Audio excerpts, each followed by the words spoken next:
సంఘములను స్థాపించు. అందరూ నన్ను విడిచిన వేళలో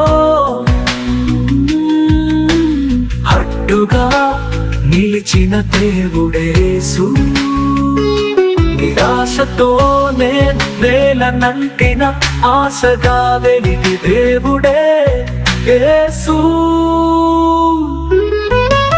నిజమైన ప్రేమతో నన్ను కరుణించి జీవమార్గంలో నన్ను నడిపెను యేసు.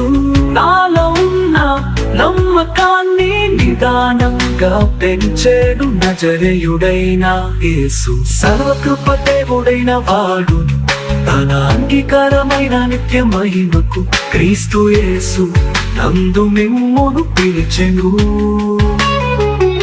సజీవుడైన దేవుడు మీరు శ్రమపడి తరువాత మిమ్ములను సంపూర్ణులనుగా చేసి